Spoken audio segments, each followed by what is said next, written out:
Today, we are discussing how the best students structure their days. Turns out there are great studies on this. There is a really nice paper, in fact, that surveyed close to 700 students. These were medical students, approximately equal numbers of male and female students, and analyzed the most useful learning habits, that is, the learning habits associated with the most successful students. Now, anytime you do a study like this where people take surveys, there's always the issue of causality. In fact, we can pretty much set aside any possible causality. For instance, I'm about to tell you that the very best performing students tend to study for about 3 or 4 hours per day. But you could easily say, well, they're the best students because they study 3 or 4 hours per day. They don't study 3 or 4 hours per day because they're the best students. And you'd be exactly right. Okay, we can get into all sorts of discussions about correlation versus causation, about reverse causality, and on and on. However, none of that is the point here. The point here is to establish what are the habits that the most successful students seem to incorporate over and over again, regardless of what classes they're taking, regardless of where they are in their arc of their learning trajectory. And so what we know based on this study, and I'll provide a link to it in the show note captions, is that there are at least 10 study habits that highly effective students use. I'm going to focus on the top 5 or 6 just for the sake of time, because it turns out that most of the effect, it appears, of being a better student can be attributed to these top 5 or 6 habits. First of all, they set aside time to study. They literally schedule time to study. Now, this probably serves several roles. The first one is that they are able to clear out other distractions. And in fact, that's the second thing that they do. They are very effective where they make it a point of putting their phone away and off, of isolating themselves. That's right, they're not studying with other people. They study alone, which is not to say that people who study with others cannot be effective in their studying, but the best performing students seem to study alone. They put their phone away. They tell their friends and families that they are not going to be able to be reached during that time. And yes, they study for 3 or 4 hours per day, but they break that up into a couple of different sessions, typically 2 or 3 sessions, so they're not doing a 3 or 4 hour study bout all in one shot. So they're managing their time, they're eliminating distractions, and they're studying for a consistent amount of time, at least 5 days per week. Presumably, they're taking some weekends off, although that wasn't made clear from this paper. The other thing that they do, and this is very important, is that they make an effort to then teach their peers, to teach other students in the class. Now, some of you may be thinking, and I'm thinking back to college here mostly, that if you spend all this time learning the information and you are in a competitive scenario with the other students, then teaching them the information is kind of a freebie for them, and it's harder for you, meaning you're putting yourself at a competitive disadvantage or you're giving them an unfair advantage for not having done the work. Now, while this paper didn't do an analysis of whether or not these students that served as the learners from the other students got an unfair advantage, it's very clear that students who make it a point to learn material in isolation, then bring that material to other students in the same course and teach them, perform exceedingly well in comparison to the other students. So don't be afraid to be a teacher of your peers in order to test. This is key to test and develop mastery of the material.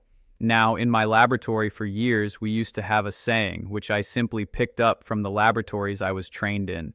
I didn't come up with the saying, which was, watch one, do one, teach one. And that was referring to doing surgeries or suturing or doing an antibody reaction or a Western blot or things that you do in laboratories. Watch one, do one, teach one, watch one, do one, teach one. Of course, that should be reserved for anything where no one's going to be put in danger by the watch one, do one, teach one procedure. Some procedures, especially in laboratories, can be dangerous given the materials you use, etc. And of course, today we're talking about learning and studying generally. So, provided it's safe, watch one, do one, teach one is an excellent means to learn, that is, to study new material, to develop proficiency and even mastery, and over time, perhaps even virtuosity. We'll return to that later, those distinctions. So going back to this idea that the best students set aside time, they designate time to study alone without distractions. That is sure to help them anchor their focus and attention. They know that they're going to need to use their focus and attention during that time. And we know with absolute certainty that focus and attention are a limited but renewable resource in the human brain. The longer you're awake, the more is the buildup of a molecule called adenosine in your brain and body. It makes you sleepy, makes it harder to focus. When you sleep, adenosine levels are pushed down again.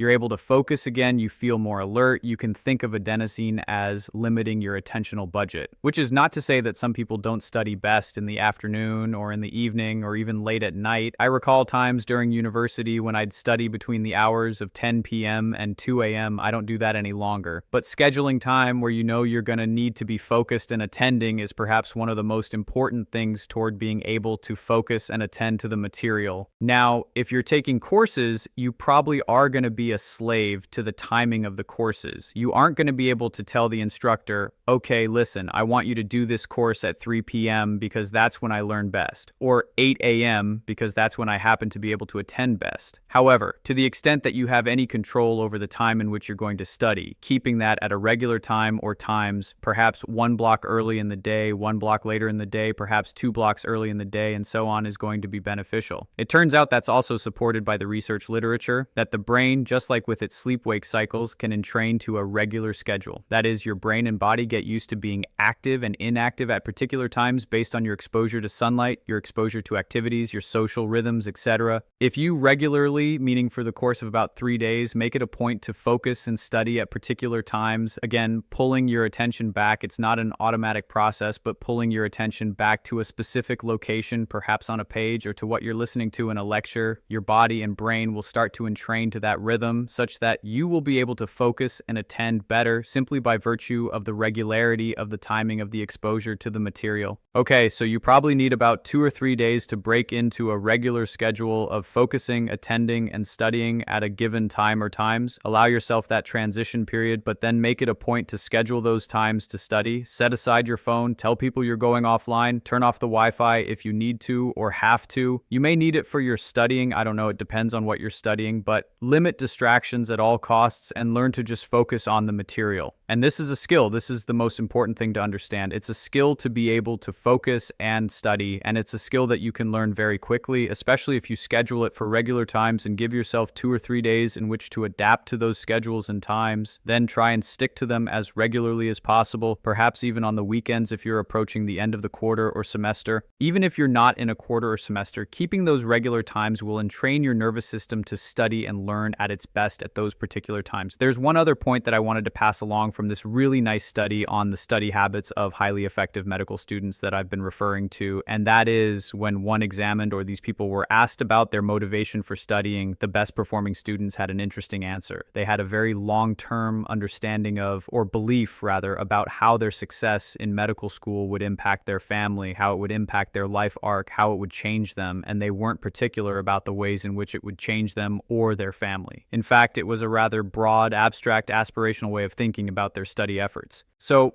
what I like so much about this paper is that in addition to having a fairly large sample size, close to 700 students that were evaluated, and yes, it's purely self-report, nonetheless, it bridges the two extremes of studying and learning. It gets right down into the nitty-gritty of how long they study, when they study, the things they do to limit distraction that we just discussed. But it also gets to their underlying psychological motivations and the thing that they use in order to pull them forward through their study efforts, perhaps especially when their desire is waning or their level of fatigue is increasing. I don't know, that's speculation on my part here, but this aspirational component of going to medical school, which it turns out in the country in which the study was done, only very, very select few of the very best students are able to achieve, was significant. These students that I'm referring to in this study are not necessarily constantly thinking about how their efforts will transform themselves and their families, but they certainly were able to report what it was specifically that they are seeking, what they're aspiring to, besides just trying to do as well as they can getting into and through medical school. So the high-level aspirational stuff within you, whatever that is for you, and it's going to be highly individual, is certainly important. It offers a bookend to the nuts and bolts kind of stuff that you're going to do, I would hope, in order to best study and learn the specific material. So the specific actions that you're going to take each day to learn specific bits of information will pull you toward those important aspirations. Now again, if you love the material you're learning, this aspirational component is probably not as important. I can recall during university and graduate school and so on thinking, oh my goodness, this is like the coolest thing I've ever heard. I probably said that about 1 million different topics: circadian rhythms, seasonal rhythms, melatonin, neural circuits, dopamine. I was just awash with excitement about what I was learning. But of course, sometimes I would take a course where the material was, I don't know if it was more challenging or not, but I had a harder time getting engaged by the material, either by virtue of how it was being taught to me or the material itself. So the ability to attach to some aspirational goal to pull you through can be very valuable. You're not going to love every topic you have to learn. However, I will say that, at least in my experience, some of the courses that I look back on most fondly are the courses that I struggled with the most. And in fact, that's the basis of the next and easily one of the most important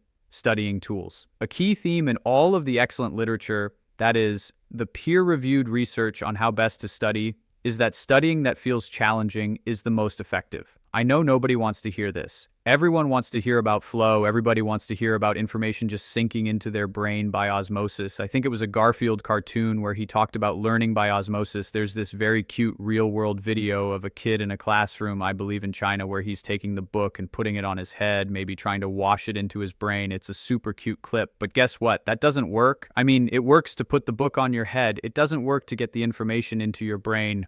Perhaps someday there will be ways to rapidly download information into neural circuits. Right now, we've known for hundreds, if not thousands of years, that effort is the cornerstone of learning. So I know there are probably some groans about that. I know some of you perhaps were hoping that today I was going to tell you how to study so that studying wasn't painful. I think I can accomplish that by the end of today's episode. But in order to do that, let's take another quiz. Can you name or list off in your mind 3 tools that the most effective students have been shown to use? I can think of limiting distraction by virtue of putting away phones and telling others you won't be in contact with them. 2, and I'm getting these out of order, is to isolate to study alone. And the 3rd that I can recall is to teach others in the same course. Okay, you can probably think of a few others now. Why are we taking these silly little quizzes? Well, it turns out they're not so silly when one considers that hopefully you'll remember the information from today so that you don't have to listen to it over and over again. If ever there was a strongly research-supported tool in the peer-reviewed literature about how students can learn information better, it's testing.